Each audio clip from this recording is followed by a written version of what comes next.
लेकिन जागना नहीं चाहता। मैं जाता हूँ आज अवकाश आपसे आप कहते थे कोई अगर सोया हुआ उसको जगाया जा सकता है, लेकिन अगर कोई हाथ पकड़ करके दर खींचने पड़ जाए तो जगाया नहीं जा सकता। आप अपनी इस हालात का जिम्मेदार खुद हो, खुद और कोई हालात का जिम्मेदार, क्योंकि आप लोग खड़े नहीं होना चाहते। आप लोग उनके भरोसे हो जो सिर्फ आपसे मतलब करता है, आप खड़े नहीं होना चाहते। अगर आप खड़े होने की ठान लो, आप इस सोच को ठान लो कि हमें बेगम का राज लाना, दुनिया का कोई ताकत आपको नहीं रोक सकती, बिल्कुल नहीं रोक सकती। किसी में हिम्मत नहीं आपके खिलाफ चला जाए। लेकिन आप देखो फिर बदलिए की हालत होगी आप लोगों की। कौन है इसका जिम्मेदार? मैं तो अब आया और जिस दिन से उस दिन से आपके बीच में लगा हुआ गोली खाई। अभी उनका बस नहीं चला, मेरी जवान ने रोक पाए तो मुझे गोली मार दी। और नहीं मेरा मैं किसी पूजा दरवाजे नहीं करता सतगुरु रविदास जी महाराज के अलावा।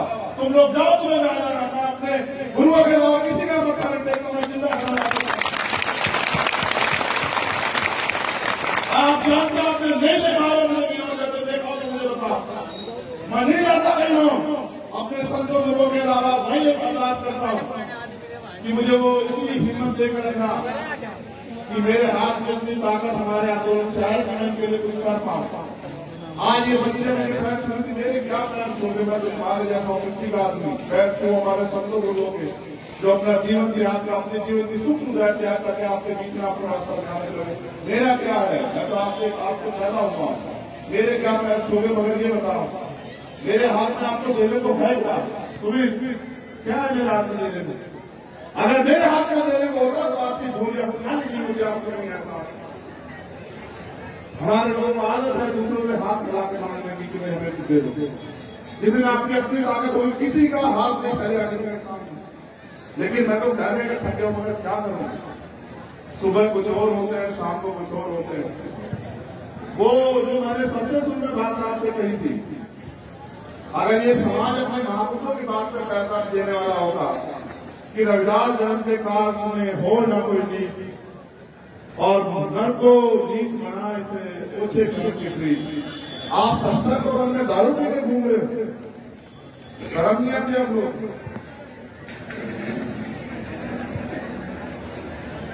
कौन सी मिट्टी के बने हो तुम लोग कि गुरु घर में दारू पी के घूमते हो? ऐसे तरक्की हो जाएगी तुम्हारी। इन कर्मों की वजह से हम लोग यहाँ कि हम नशा नहीं छोड़ेंगे, हम बेहतर हो जाएंगे, हम अपमानित हो जाएंगे, हम लुट जाएंगे और ठीक है सलाह जाएंगे। जब तक पत्नी को गाली नहीं देंगे हमें चैन नहीं पड़ेगा, क्योंकि हम और किसी को कुछ कह नहीं सकते हैं। और सत्संग में जाते हैं और फिर पिज्जा देर भी करते हो, जन्मदिन करते हो, सालगिरह करते हो, शादी मजे करते हो, दारू पिलाते हो और खुद भी पीते हो। क्या बात है? कितनी अच्छी तरक्की करते हो, कितने बढ़िया अपने महापुरुषों का पैरा देते हो। यहां बैठे हो अभी मेरे सहारनपुर में गुरु जी, वो गए ट्रैक्टर ट्रॉली लेके, कहां जा रहे हैं? चाप लेके, और ट्रैक्टर ट्रॉली डूब की 10 लोग मर गए, बच्चे 4 एक परिवार के, देखा भी नहीं जा रहा है। उससे पहले वहां मरे सहजवे में, यही बैठे हमारे दोनों सुखाती मांगे सहजवे मरे 10 लोग। हम लाते करते हमारे हाथ जो है छन्नी हो गई, लाते करते 10 लोग मरे, कोई मतलब नहीं है। और रोज मर रहे हैं, लेकिन फिर भी बदलना नहीं चाहते। ये गुरु क्या करेंगे? कह ही तो सकते हैं आपको, लड़ तो नहीं सकते। अगर आप सतगुरु रविदास जी महाराज को मानने वाले मानते तो बताओगे सतगुरु ने कहा हो तो पियो, सतगुरु जी ने कहा तो आपस में लड़ो, सतगुरु जी ने कहा हो तो जो उन्होंने कहा करो, और जो उन्होंने नहीं कहा फिर आपको औलादे कैसे हो सकती हो? कहां का ढूंढ लेकर बैठे करती सत्संग में आते। जिस मनुष्य का अपने ऊपर काबू नहीं, वो समाज का क्या भला करेगा? वो अपने परिवार का क्या भला करेगा? आज हालात देखो, हमारे वजूद में बात आ गई है। जिस संविधान बाबा साहब अम्बेडकर के संविधान की वजह से हम अपने पैरों में खड़े करते, आज दुश्मन उसको खत्म करने के लिए तैयार बैठा, तलवार से ज्यादा खतरनाक धार से वो खत्म कर देना चाहता है। हमारा नौजवान नाच रहा है, नींद हराम हो गई रातों की, समझ नहीं आ रहा कैसे अपने समाज को बचाएं, कैसे देश को बचाएं। आप देखिए,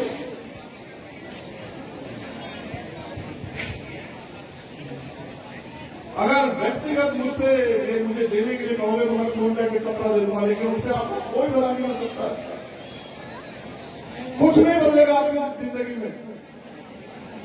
इसलिए आपसे कह रहा हूं, अच्छी पढ़ाई करो, अच्छे बुराइयों को त्याग करके, नशा तमाम तरह की बुराइयों को त्याग करके अपने समाज के हाथ पकड़ के रखो। जो कमजोर है उसका हाथ पकड़ उसकी मदद करो, उसको किसी आगे मत छोड़ो। हमारे सिख भाइयों को सीख लो कि वो अपने आदमी को कमजोर नहीं पड़ने देते। अगर वो कमजोर पड़ेगा उसका हाथ पकड़ लेते। नहीं, सब कौम के सम्मान का मामला है, कौम की इज्जत का मामला है। और मैंने देखा वो नहीं फैलने देते किसी के हाथ, उसको कहते चल काम कर, हम तेरे साथ है, लेकिन हाथ में खड़ा कौन का नाम बदनाम होकर। और मैं क्या देख रहा हूं, वो क्यों कामयाब है आपको पता है?